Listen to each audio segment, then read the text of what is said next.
Halo, assalamualaikum warahmatullahi wabarakatuh. Selamat pagi. Hari ini saya senang banget karena hari ini bisa diskusi bareng, sharing bareng sama sahabat saya, namanya Dokter Gigi Rinto Abimanyu.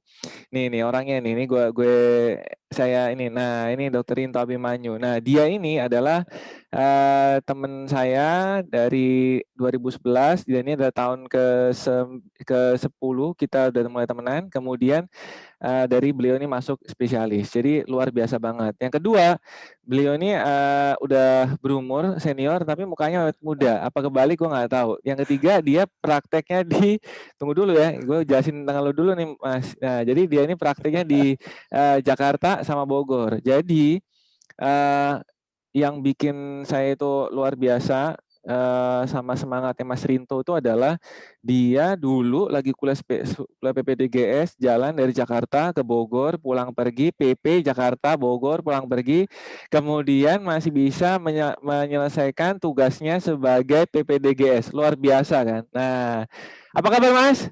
Long, long, Alhamdulillah long time baik. no see. Sebenarnya nggak long time juga sih. Kita udah Nah, kemarin udah ketemu. ini kalau yang followernya Rio namanya apa nih? Jadi bisa Rio Lover gitu. Halo Rio Gak ada, Lover gitu. gak ada, anjir, gak ada, gak ada. Lu bisa bisa lu banyak nonton podcast kayaknya lu, bro. Ya, jadi gimana? Jadi penjelasan gue tentang lo ini udah luar biasa ya. Cukup Udah lah. cukup Emang lah ya. ya itulah lika-liku hidup orang tua ya, gimana ya. Iya. Yang umurnya udah agak banyak ya, begitulah lika-liku hidupnya gitu.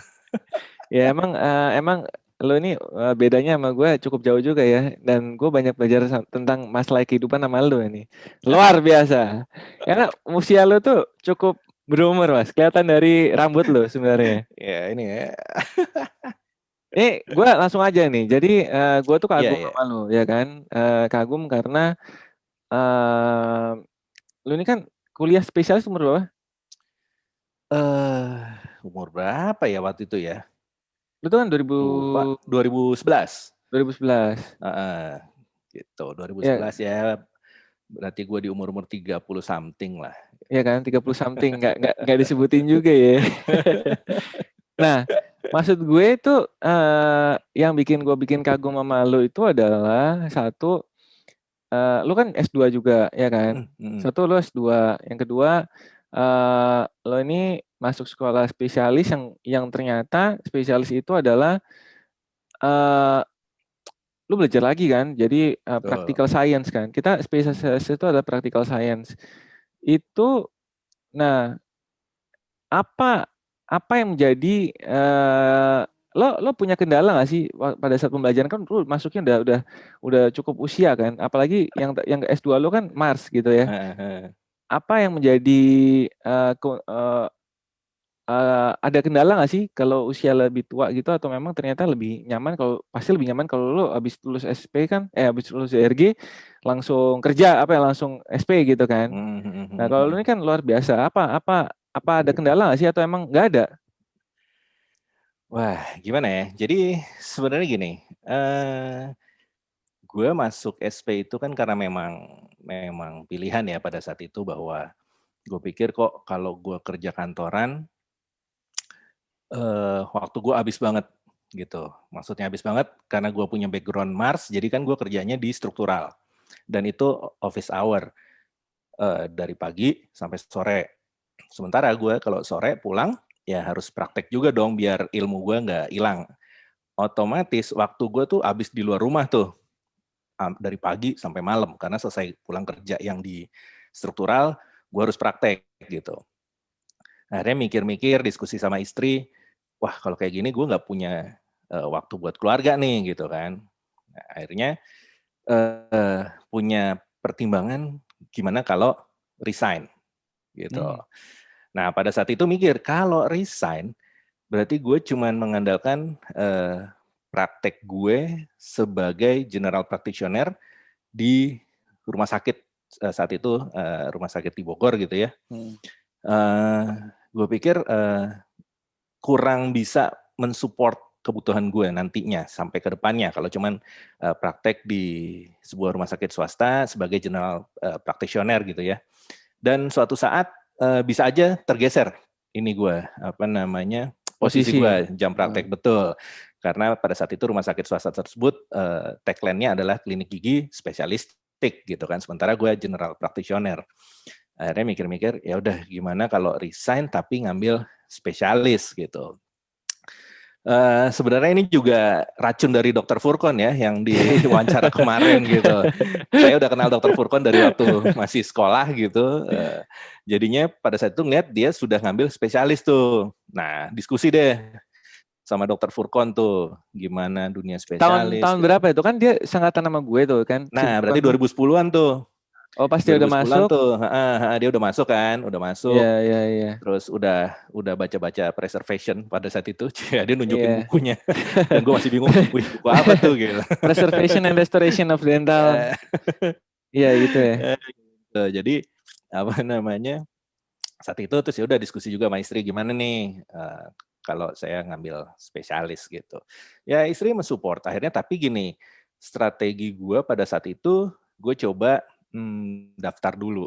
Jadi nggak resign dulu dengan harapan misalkan kalau nggak lulus ya udah gue tetap di struktural deh sampai kapanpun. Tapi kalau gue ternyata diterima ya udah gue resign. Dan alhamdulillah pada saat itu diterima gitu kan. Dan cukup bikin shock yang diterima pada saat itu 10 orang dan gue laki-laki sendiri gitu. Itu benar-benar shock yang waduh nanti kuliahnya gimana nih gitu. Tapi ya udah. Nah masalah ada kendala atau enggak, jelas ada kendala, jelas. Karena gini, ya balik lagi ya, gue bukan fresh graduated saat itu kan, bukan fresh graduate. Jadi otomatis otak gue udah lama nggak belajar tuh gitu, karena gue begitu lulus kan gue ngambil Mars, habis Mars gue 5 tahun di manajemen itu, di struktural gitu. Jadinya ya kendalanya yaitu mesti catch up dengan rata-rata temen gue yang 9 saat itu adalah fresh graduate semua tuh gitu. Jadi wah mereka sangat aktif banget pada saat diskusi, juga pada saat semester 1, wah diskusi, sementara gue cuma duduk bengong liatin, masih ngebaca ritmenya gitu. Tapi lu kan Jadi ya ini, kalau sorry gue potong, lu kan sekolah mulu, jadi menurut lu kan S1, dokter gigi, kemudian S2, itu kan sekolah juga. It means that you are already get used to baca-baca gitu, ya kan? Suka tapi kan sempat baca-baca. ada 5 tahun itu, 5 tahun gue di dunia Oh, kerja, ya iya, kan. iya, iya, iya, 5 tahun iya, di dunia masuk kerja akal. dan 3 tahun di dalamnya itu gue sebagai dokter PTT gitu kan. Jadi ya pada saat gue lulus itu ada wajib PTT kan pada saat itu gitu. Jadi ya Gila ya. otomatis ya kalau gue dari segi knowledge, maksudnya cara nangkep, cara nyari sumber atau itu gue kalah sama yang fresh graduate pada saat itu. Tapi gue menang di skill pada saat itu. Maksudnya kan gue udah kerja, gue udah terjun di lapangan, gue udah ketemu pasien yang benar-benar bermacam-macam lah gitu pada saat gue PTT. Jadi paling enggak dari segi kerjaan gue nggak kagok gitu. Berhadapan dengan pasien gue nggak kagok pada saat itu gitu. Tapi yang bingung ya agak kendalanya pada saat mengikuti materi lah gitu. Oh ternyata baca jurnal tuh begini. Oh ternyata nyari jurnal tuh begini. Oh textbook baca cepatnya tuh gini gitu. Kira-kira gitu deh kendalanya. Iya, ya, benar-benar. Itu kan kendala di masuk ya. Nah, gue tuh ngeliat gue tuh kenal sama lo nih ya. Lo tuh adalah orang yang pertama kali menurut gue ya di angkatan lo atau ya yang udah tua juga. Lo kan tua nih ya. Gue anggap sebagai lo orang tua ya. Kan gue masih muda, ya kan? Ya kan gue masih muda ya. Bisa begitu. Bisa. Ini kan YouTube gue. Gue kan bisa bilang gue Betul. muda. Bebas, lo ngapain aja bebas. Ya kan. Nah, lo tuh pakai rubber dam gitu. Lo mencoba barang baru, ya kan? Apa yang membuat seorang Rinto Abimanyu itu memberanikan diri untuk mencoba rubber dam? Itu dulu tuh yang gue pengen tanya. Apa sih yang membuat lo tuh mencoba? Itu kan repot. Udah tahu lo punya kendala, iya kan? Lo punya kendala nih masuk baca jurnal, but you're eager ya. Jadi lu eager pengen banget mencoba untuk rubber dam. Why? Nah, pertama karena gue kuliah di Universitas Indonesia. Itu dasarnya. Karena apa? Karena gini, kita di Universitas Indonesia kan dituntut untuk selalu update ilmu, update informasi gitu kan. Nah, disitulah gue kayak membawa marwah UI gue bahwa oke, ketika gue masuk UI, gue nggak mau hasil kerja gue sama seperti gue sebelum masuk UI gitu. Nah, itu dulu tuh yang bikin gue, oke, belum kena rubber dam deh. Pokoknya semua kerjaan gue anggap gue harus lebih baik dari gue sebelumnya. Jadi gue harus naik level lah pada saat itu. Dan gue ingat banget tahun 2012, itu titik baliknya. Dengan gue punya semangat itu, pada saat itu gue nonton seminar. Gue lupa yang bawain saat itu Dr. Marino atau Dr. Bernard gitu ya. Beliau mempresentasikan kasus, di satu kasus itu tidak pakai rubber dam. Oke. Di kasus itu tidak pakai rubber dam, tapi beliau meminta maaf ke audiens bahwa mohon maaf di kasus ini saya tidak pakai rubber dam. Nah, di situ gue ngeliat, oh, berarti sampai segitunya minta maaf, berarti rubber dam is a must atau sangat mandatory gitu kan. Itu yang membuat gue berpikir, oh, berarti dalam melakukan perawatan saluran akar, rubber dam nih harus nih sampai-sampai pesertanya saat itu meminta maaf gitu kan. Nah, itu yang bikin gue ngelihat, oh berarti ini suatu sangat yang penting, dan kebetulan klop dengan semangat gue saat itu. Pekerjaan gue harus makin bagus nih karena gue masuk sebagai residen UI, dan itu sangat apa ya, gue anggap suatu berkah dari Allah Subhanahu Wa Taala buat gue gitu kan, sehingga gue nggak mau sia-siakan. Oke, dari situ gue mulai cari tahu rubber dam itu apa-apa aja sih yang dibutuhin alatnya gitu kan. Ya udah, gue mulai lihat textbook. Pada saat itu textbook apa ya? Lupa gue. Pathway kalau nggak salah, Pathway sama Torabinejad atau Ingle gitu kan. Terus gue lihat tuh alat-alatnya, rubber dam. Textbook wajib ya itu ya. Nah, benar. Tentang armamentarium ya, betul. Nah, armamentarium betul. Nah, gue lihat-lihat nih, ya namanya baru lihat kan pasti bingung kan. Wah, ribet banget nih. Dan pada saat itu 2012 itu datanglah suatu sales dental supply gitu ya, namanya Mas Teguh gitu. Dia bawa katalog tuh. Gue nggak pakai pikir panjang. Begitu gue buka-buka katalog, saat itu gue ingat banget di ruang klinik spesialis tuh yang lantai 2, gue lihat dia jual rubber dam. Dan mungkin pada saat itu barang baru ya, merek itu gitu. Wah, Sanctuary lah, sebutnya Sanctuary. Bukan. Sorry. Osung. udah teriak salah lagi gue. Udah teriak salah, bener. Osung, saat itu bawa katalog Osung. Osung, betul. 2012 awal. Betul. Langsung gue tanya Mas Osung, ini Osung jual nih rubber dam? Jual. Gimana cara belinya? Ada yang satuan dok, ada yang komplit gitu kan, set. Gue belum bisa sama sekali, gue belum kebayang gimana aja, gue langsung beli. Oke, saya pesen 1 set. Saat itu baru gue doang yang pesen gitu. Ya gue nggak tahu SA Indonesia saat itu barang baru sih. Osung bawa, Mas Teguh waktu itu. Terus gue langsung pesen. Gue belum tahu cara masangnya gimana. Pokoknya gue pesen dulu aja gitu. Begitu datang, gue bingung, gue lihat-lihat gitu kan, ini gimana, ini cara makainya, blank banget gitu. Tapi ya udah mulai nyoba sendiri dari lihat YouTube gitu kan, lihat YouTube tapi ya malah bingung gitu kan.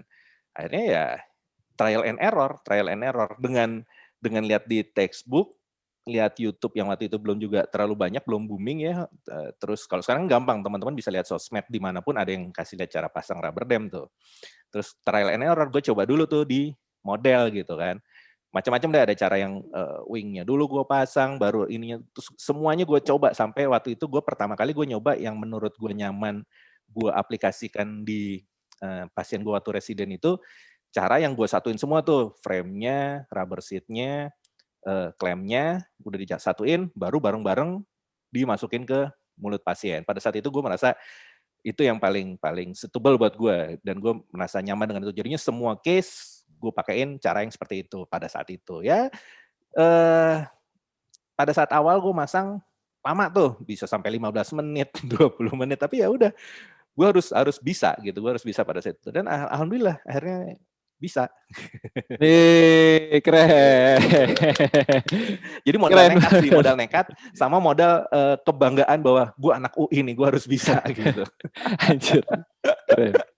Ya, tapi spirit lo tuh membuat lo itu, kan di pikiran gue tuh lo kan kayak latihan Shaolin ya. Jadi it is not easy lah. Lo pulang kerja, kemudian lo harus latihan juga. Berarti lo latihan juga, lo bawa pulang tuh ilmu ya. Jadi lo di pasien lo juga lo pakai gitu kan? Iya, betul. Iya. Jadi gue coba di model dulu sampai gue lancar, baru gue coba di perawat saat itu. Gue jadiin uji coba. Baru gue berani aplikasikan ke pasien gitu. Ya, Iya, iya, iya, iya, iya. seperti Iya. itulah kira-kira. Seru banget. Itu kan jadi ada titik balik ya. Jadi lo membuat sebuah titik balik lo sendiri, ya kan? Satu, lu udah 2 nih ya. Satu, lu membuat titik balik bahwa lu harus sekolah spesialis, ya kan? Alhamdulillah lo. Alhamdulillah Barokallah tuh keterima di UI, ya kan? UI. Ya, yang kedua, lo tahun 2012 mencoba untuk move forward ya, jump from your apa namanya yang kalau misalnya kita tuh di zona nyaman ya. Zona nyaman. Ya, jadi Comfortable kita zone comfort zone. Kita keluar dari comfort zone, kemudian itu yang membuat malah titik balik yang kedua ya. Itu yang menurut gue susah juga karena bener kata lo, zaman dulu tuh kita belum banyak YouTube ya. Belum banyak YouTube, tahun 2012 internet juga kita masih down ya, jadi bandwidth juga masih down. Dan lo mencoba gue juga kagum sih sama lo tuh. Jadi udah lalu mencari uang sendiri untuk bayar spesialis lo. Ya, iya dong, ya kan? Meskipun gue sekarang melihat lo tuh di sana punya Zeiss itu nanti gue akan tanya itu Zeiss itu kenapa bisa datang ya? Ini ya kan? bukan background lah ya. Bukan background. Buktiin dong, buktiin. Nah, iya. Itu bukan background. Kalau gue ini background, karena gue nggak di klinik kan. Tapi lu hebat. Itu luar biasa. Jadi keinginan, your eagerness to move forward itu luar biasa. Jadi di usia lo bisa memberikan motivasi buat gue juga yang muda, kemudian buat semuanya untuk bisa pakai rubber dam dengan kebanggaan tuh jadi energi lo sendiri. Jadi kayak ada bara api semangat untuk bisa lo maju. Nah, akhirnya yang ketiga itu habis lo pakai rubber dam, lo mencoba untuk membagikan sharing lo di drgigirinto ya .com. Jadi ini orang nih, ini sahabat saya ini punya sharing namanya drgigirinto.com. Itu adalah platformnya beliau untuk sharing kasus-kasusnya yang dari awal sampai detik ini nih konsisten tuh. Jadi dia mengelola rubber dam, semuanya jelas. Ada nggak kendala lagi saat lo menulis gitu di drgigirinto.com itu ada kendalanya atau gimana? Bisa saya? Oke. Jadi sebenarnya gue bikin www.drgigirinto.com itu, nah yang ada di tulisan di sini nanti nih. Itu awalnya gue ngelihat seseorang. Jadi gue lihat ada dokter gigi Indonesia, dia bikin tuh cerita pasien dudung gitu. nama disamarkan gitu. Cerita pasien dudung gitu. Dan itu sangat luar biasa. Pada saat itu belum ada dokter Indonesia yang bikin seperti si Dudung itu. Tahu nih si Dudung. Jadi benar-benar tuh itu merubah dunia perdokter gigian pada saat itu gue pikir ya. Jadi itu benar-benar dokter Rio tuh gile tuh pada saat itu tuh dengan modal dan gue tahu pada saat itu kan perlengkapannya juga sangat sederhana gitu ya. Jadi gue terinspirasi itu. Dan yang membuat gue waktu itu makin gue pengen pakai rubber dam karena pada saat itu cerita pasien dudung belum pakai rubber dam tuh saat itu kan. Saat itu belum pakai rubber dam cerita pasien dudung. Belum pakai. Makanya gue juga. Jadi yang motivasi gue itu adalah oke, ketika gue bikin case gue udah langsung harus pakai rubber dam saat itu juga. Itu yang bikin gue makin berusaha bikin rubber dam. Nah kesulitannya adalah gini, benar kata lo. Ini kan gue biaya sendiri. Jadi maksudnya gimana adalah ketika gue selesai residen, malamnya gue harus praktek sampai malam untuk biaya kuliah dan biaya keluarga gue hidup dong gitu. Pulang praktek gue harus bikin pada saat itu apa istilahnya jurnal ya. Nah, itu teman-teman udah pada biasanya jam 11, jam 10 malam udah pada nanyain tuh, mana nih gue belum ngumpulin, mana nih bang ini itu. Waduh udah mulai pusing tuh gitu. Nah kendala bikin tulisan atau cerita pasien di web saya itu, di web gue itu, adalah stok kasus. Karena gini, kalau gue mau dokumentasikan kasus-kasus gue, otomatis kerja gue jadi lama. Sementara kalau kerja gue lama, pasien yang gue terima sedikit. Padahal gue butuh duit banyak. Nah, di situ kendalanya. Jadi gue memilah-milah kasus di mana gue harus dokumentasi, kapan gue nggak dokumentasi, ya seperti itu kesulitannya. Sehingga untuk stok kasus agak sulit. Jadi ngejarnya pada saat itu ya agak sulit, nggak bisa posting misalkan setiap seminggu sekali, nggak mungkin gitu. Mungkin gue pada saat itu postingnya 2 minggu sekali, atau bahkan sempat sampai sebulan sekali, atau sempat ada vakum karena pada saat itu gue ngejar, waduh target pemasukan gue belum tercapai nih, jadi gue nggak mikirin dokumentasi pasien, pokoknya gue kerja aja gitu. Seperti itulah kendalanya. Gitu. Tapi untuk konsisten itu emang susah ya. Yang jelas bangga sih, soalnya Banget. kita nggak cuman sharing ya, cuman juga kasih tulisan. It means that tulisan itu juga bisa ngasih penjelasan dan itu sifatnya lebih edukatif kan, ke depan. Betul. Ya kan, literasinya juga bagus. Ya, itu yang gue suka dari lo, dan tetap yaitu literasinya sih. Dan meskipun kayak gitu ya tetap lu jalanin ya, hebat banget itu. Nah, ini yang mau gue tanya selanjutnya adalah itu kenapa ada mikroskop itu. Nah, itu coba digerak-gerakin dulu mikroskopnya. Nah, tunggu dulu. Nah, itu coba digerak-gerakin. Kan? Jadi dia ini mikroskopnya asli ya guys ya. Itu Zeiss ya, itu Zeiss ya. Zeiss apa tipenya itu, namanya Zeiss apa? Alhamdulillah bisa punya Zeiss tipe Pico. Pico apa itu? Pico apa ya tulisannya? Opmi Pico. Baik. Apa yang membuat seorang Rinto Abimanyu harus membeli mikroskop gitu kan? Apa? Coba ceritain dong. Oke. Jadi ya ini sih perjalanan panjang ya.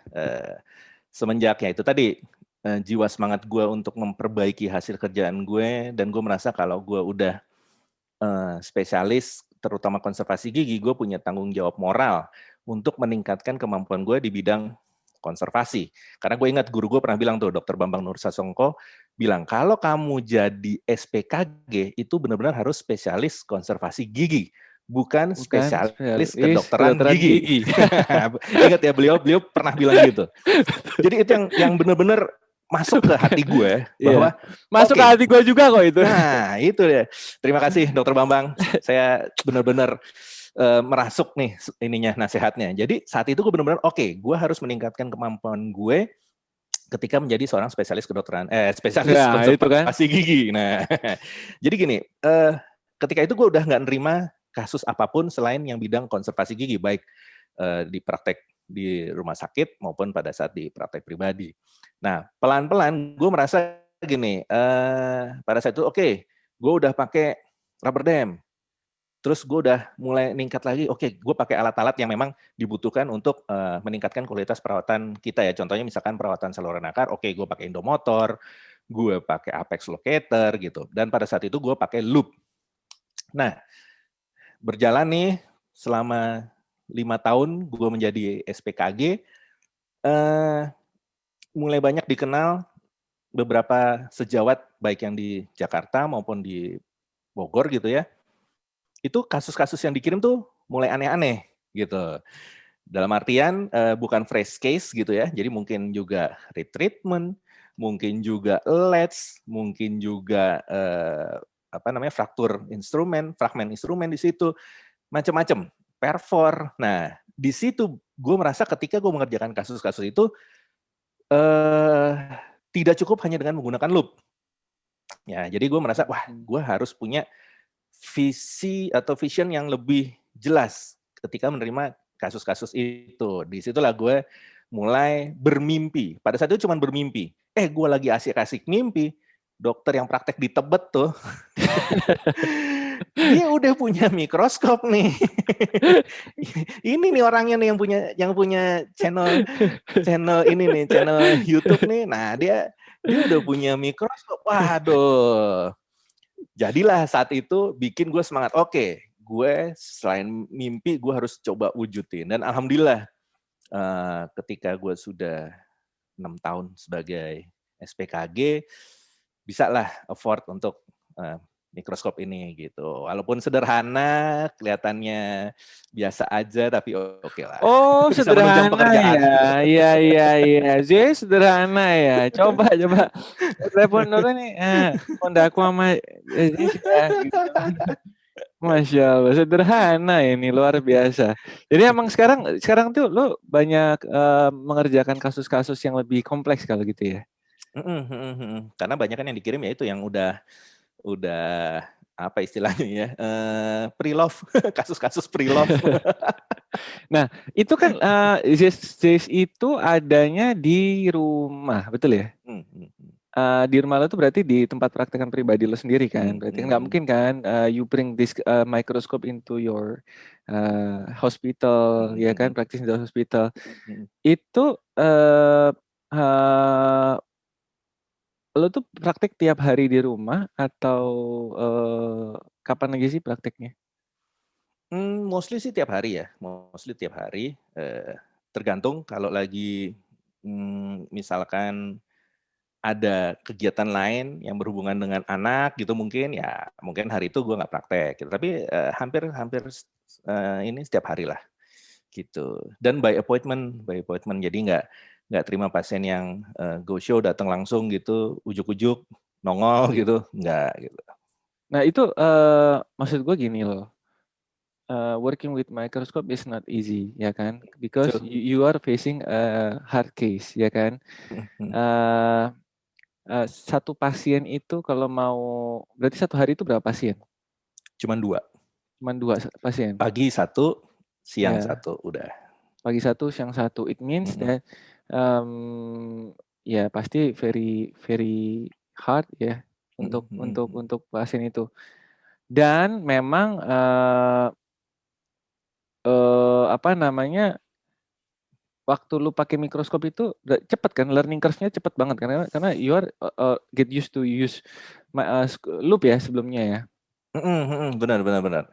Ya tetap aja kalau istilah cepet atau enggak relatif ya gitu tiap orang. Tapi paling enggak kalau seorang dokter gigi sudah terbiasa pakai loop, dia akan lebih mudah adaptasi dengan mikroskop walaupun nggak mudah-mudah banget karena memang ada hal-hal lain yang perlu disesuaikan. Tapi paling tidak untuk mencari gambar sampai menyatu gitu ya, gambarnya nggak berbayang, nggak jadi double itu akan lebih mudah kalau sudah biasa pakai loop gitu.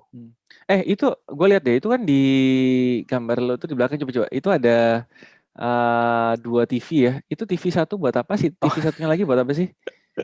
Yang satu buat apa? Yang satu jelasin itu buat apa sih? Setting. Gue pengen tahu setting praktekan tuh kenapa TV-nya ada 2 gitu loh. Yang ini khusus buat kamera intraoral. Nah ini nih kamera intraoralnya nih.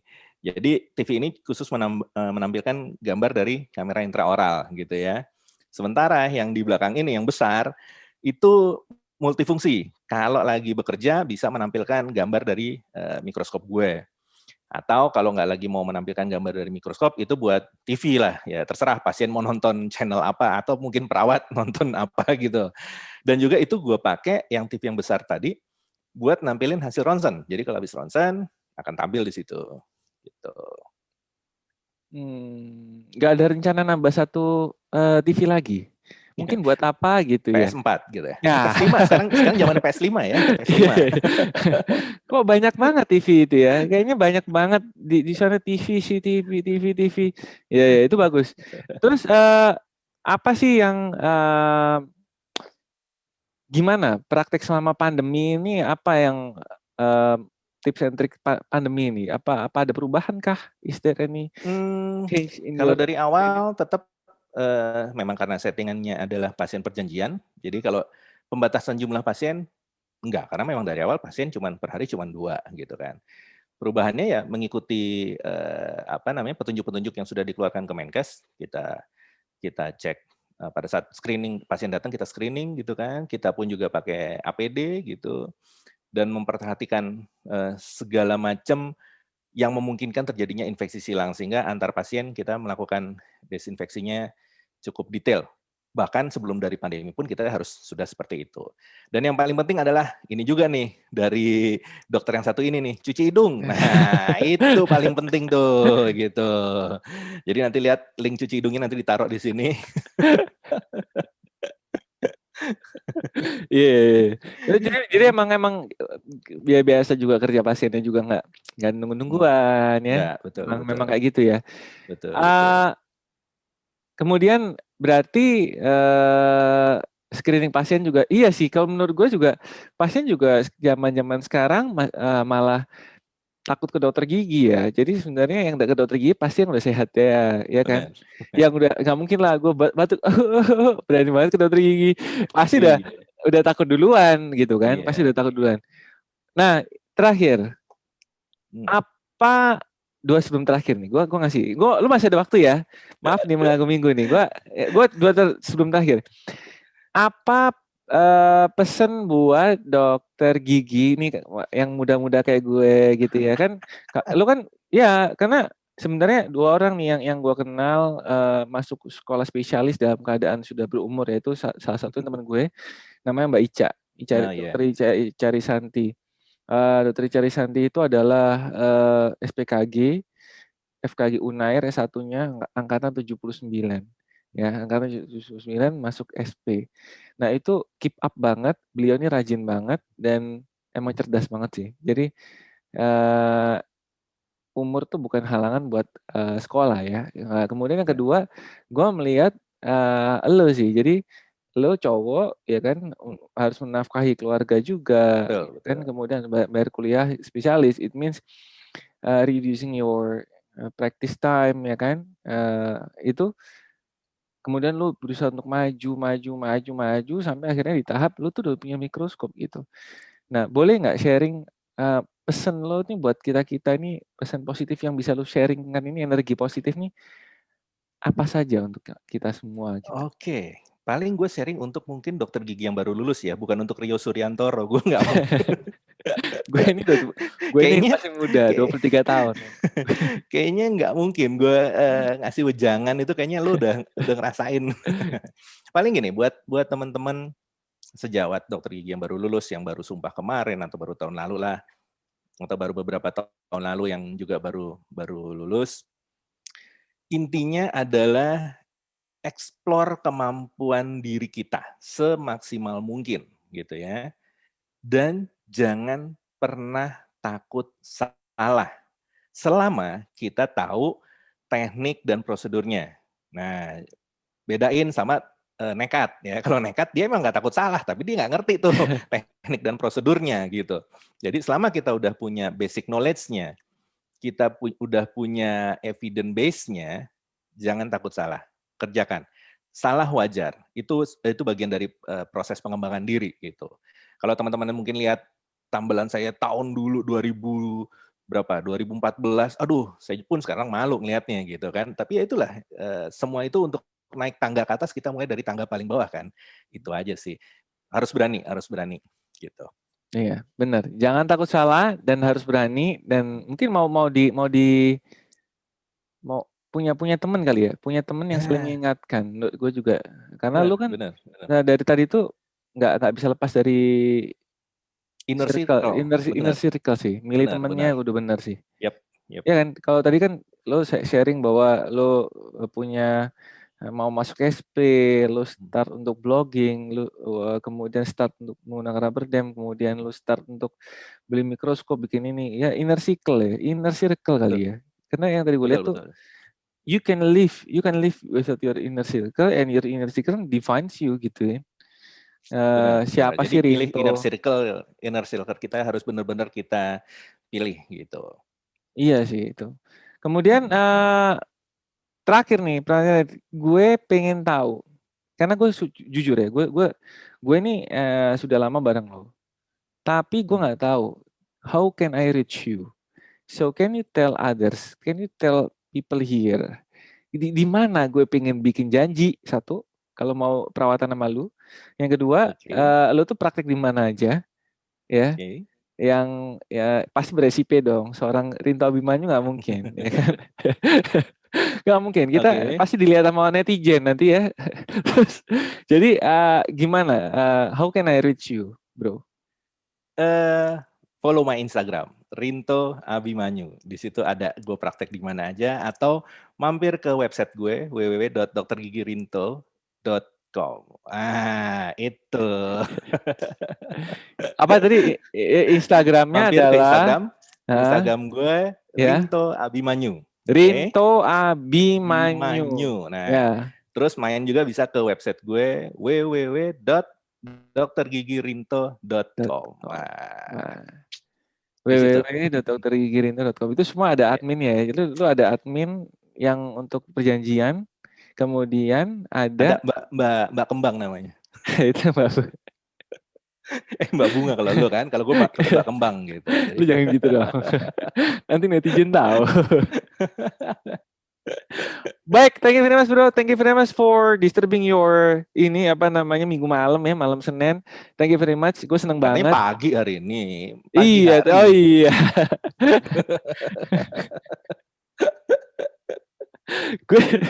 Iya, tadi selamat pagi. Gimana sih? Kok jadi ketahuan jadi minggu malam ya kan? Ya, thank you very much ya. Seneng banget. Oh ya, terima kasih. kita besok ketemu lagi di Bandung acara PDG. Ya kan? Benar. Kita ketemu aja PDGI, kita ke Bandung bareng, ya kan? Ada rencana live Instagram pada saat perjalanan ke Bandung enggak? Ya, enggak tahu. Kan lucu. Nanti ketahuan lo yang nyetir kemudian gue yang nanya, bahaya kan di jalan kan. Ayo. Bahaya ntar ya. Tapi nggak apa-apa, nanti kita akan define it ya. Thank you very much. Seneng banget gue bisa ngobrol-ngobrol sama lo malam-malam ya kan, penuh inspirasi dari orang yang angkatannya jadi gue kasih tau ya, Dr. Rinto ini FKG Trisakti angkatan 96, FKG UI angkatan 2011. Lo tahu dong umur dia berapa kan? Ya kan? Kalau gue kan Yosirantoro umurnya 33 tahun ya kan. Nah, itu dulu. Jadi emang petuah-petuahnya beliau ini luar biasa ya. Jadi memang udah lebih dewasa daripada waktunya. Dewasa tepat pada waktunya. Emang gak jelas ya. Oke, thank you bro ya. Salam buat thank you bro. Sukses terus, seneng banget lihat lo hari ini. Siap. Stay healthy. Stay awesome. Assalamualaikum warahmatullahi wabarakatuh. Waalaikumsalam warahmatullahi wabarakatuh. Thank you very much.